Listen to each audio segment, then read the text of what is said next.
अच्छा, तो जैसे आज जो युवा है, युवा का अगर उल्टा करें तो वायु, जिस तरह हम वायु के बिना नहीं जी सकते, उसी तरह जो कोई भी देश है वो युवा के बिना नहीं चल सकता। और उत्तराखंड तो हमारी देवभूमि है, तो फिर भी यहाँ युवा इतने बेरोजगार क्यों है? इसके पीछे क्या कारण रहा होगा भंडारी जी? हर हर महादेव। प्रिय बंधु, मैं आपका अपना उज्जवल सेरा गाँव। चलिए, आज मैं पहुंचा हूं जो हमारे सहजदार है कि कुछ जो प्राकृतिक झरने हैं, तो मैं थोड़ा सा जो यहाँ के जो स्थानीय लोग हैं, मैं थोड़ा सा इनसे जानने का प्रयास करूंगा कि किस तरीके से जो हमारे जो प्राकृतिक झरने हैं, किस तरीके से ये लोग अपना यहाँ जीवन व्यापन कर रहे हैं। जो हमारे उत्तराखंड की, जो हमारे पहाड़ की मुख्य समस्या है, वो किस तरीके से, क्या क्या इनकी समस्या है, और क्या क्या ये उत्तराखंड में बदलाव चाह रहे हैं, और किस तरीके की सोच का जो हमारे उत्तराखंड में जो हमारा नेता है, किस तरीके से ये हमारे उत्तराखंड में एक बदलाव चाह रहे हैं। तो सबसे पहले मैं थोड़ा सा यहाँ जो कि स्थानीय लोग हैं, तो मैं इनसे जानने का प्रयास करूंगा। हर हर महादेव। हर महादेव। तो सर, सबसे सबसे पहले मैं आपका नाम जानना चाहूँगा। आपका नाम? मेरा राजेंद्र भंडारी। तो आज मैं राजेंद्र सिंह भंडारी जी के कुछ साथियों से भी जुड़ा हुआ हूँ। तो सर, सबसे पहले मैं आपका भी नाम जानना चाहूँगा। आपका नाम?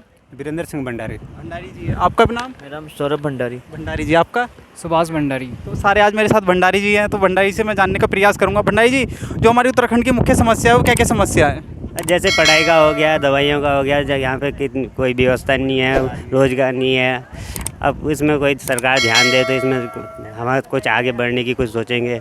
अच्छा, जैसे जो हिंद मजदूर किसान समिति के जो राष्ट्रीय अध्यक्ष श्री चंद्रमोहन जी, वो चाह रहे हैं कि उत्तराखंड में उत्तराखंड वासियों को ही 99% रोजगार मिले, चाहे वो हमारी सरकारी नौकरी हो, चाहे वो हमारी प्राइवेट नौकरी हो। तो अगर ये चीज़ समाज में लागू हो जाएगी, तो क्या जो हमारा मजदूर है, जो हमारा किसान है, जो हमारे पंचदेव हैं, है ना, उनकी स्थिति में कुछ परिवर्तन आएगा? बिल्कुल, इसमें क्यों नहीं होगा प्रतिबंध। मतलब ये है कि जब हमें इतना वो मिलेगा तो इसमें तो आगे बढ़ेंगे।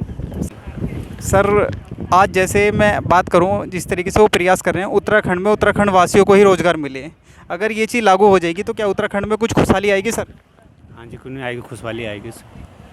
सर, जिस तरीके से मैं आपसे बात करने का थोड़ा सा और प्रयास करूंगा, आज जैसे शिक्षा को लेकर कितना प्रतिशत खर्चा आपका मैं पढ़ाई और दवाई पे होता होगा? यहाँ पे 70% तो दवाई में, पढ़ाई में खर्च हो जाता है। फिर इसमें हमें बचता क्या है? फिर इसमें हम कहीं आगे नहीं बढ़ सकते। तो सर, जैसे वो चाह रहे हैं कि पढ़ाई दवाई एक समान और फ्री हो, तो सबसे पहले मैं ये जानने का प्रयास करूँगा, ये चीज़ होनी चाहिए या नहीं होनी चाहिए? बिल्कुल होनी चाहिए, इसमें तभी तो हम आगे बढ़ पाएंगे। तो वो चाह रहे हैं कि जिस स्कूल में हमारा नेता का बच्चा जाता है, उस स्कूल में हमारा मजदूर का जाए, उसी स्कूल में हमारा किसान का जाए, मतलब शिक्षा एक समान हो और फ्री हो। तो अगर ये चीज़ लागू हो जाएगी, तो क्या आपकी जो ज़िंदगी में या जो आपकी जो दिनचर्या है, जो परिवर्तन है, उसमें कुछ परिवर्तन आएगा सर? बिल्कुल सर, क्यों नहीं आएगा, पर परिवर्तन आएगा। अब जैसे सोच रहे हैं ऐसी सरकार भी सोचे करे तो बिल्कुल आएगा। अच्छा, तो मैं जो हमारे भंडारी जी हैं, युवा साथी हैं, मैं इनसे भी पूछने का प्रयास करूँगा। जैसे अभी एक कहावत है, पहाड़ का पानी और पहाड़ की जवानी, क्या दोनों पहाड़ के काम आ रही है भंडारी जी? हाँ, तो आ रही है सर, काम तो आ रहा है।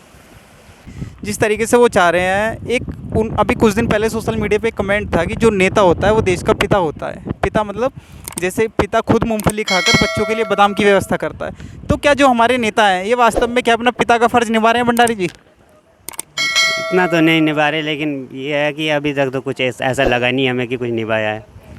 मैं ये भी पूछना चाहूँगा, जैसे आप भी स्थानीय सेरा गाँव से हो, जैसे भी उनका अपना निवास स्थान जो चंद्रमोहन जी का, वो भी सेरा गाँव का ही है, तो उनके प्रयासों को लेकर आप क्या कहोगे?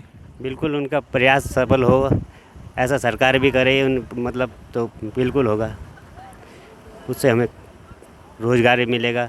अच्छा, आज मैं उत्तराखंड की बात करूं, जैसे लैंसी डाउन हो गया, डलहौजी हो गया, कि उन लोगों के नाम से हैं जिन लोगों ने हमें गुलाम किया, तो उन लोगों के नाम से नहीं होने चाहिए जिन लोगों ने हमें आज़ाद किया? बिल्कुल उनके नाम से होना चाहिए जिन्होंने हमें आज़ाद किया। आज हम खुली हवा में घूम रहे हैं। तो ये थे मेरे साथ कुछ युवा साथी। मैं आपका अपना उज्जवल सेरा गाँव। जय हिंद, जय भारत।